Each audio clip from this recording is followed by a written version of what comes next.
Smrdácka lavička. Záhorie má od leta novú neprihliadnuteľnú atrakciu. Vďaka jej veľkosti sa každý, kto pôjde okolo, aspoň na chvíľku opäť stane dieťaťom.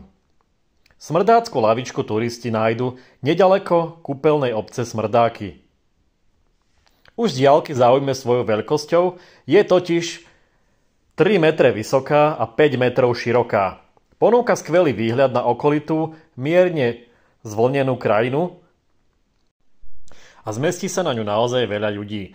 Smrdácka lavička zhotovená z opracovaných drevených hranolov je novou atrakciou Záhoria. Lavička je z centra obce vzdialená necelý kilometer. Ide o nenáročnú prechádzku, ktorú môžu bez problémov absolvovať aj klienti kúpeľov. Zavedie ich k nej žltá turistická trasa, ktorá prechádza cez Vinohrady k známej atrakcii Miléniovému krížu. Približne 6 km opačne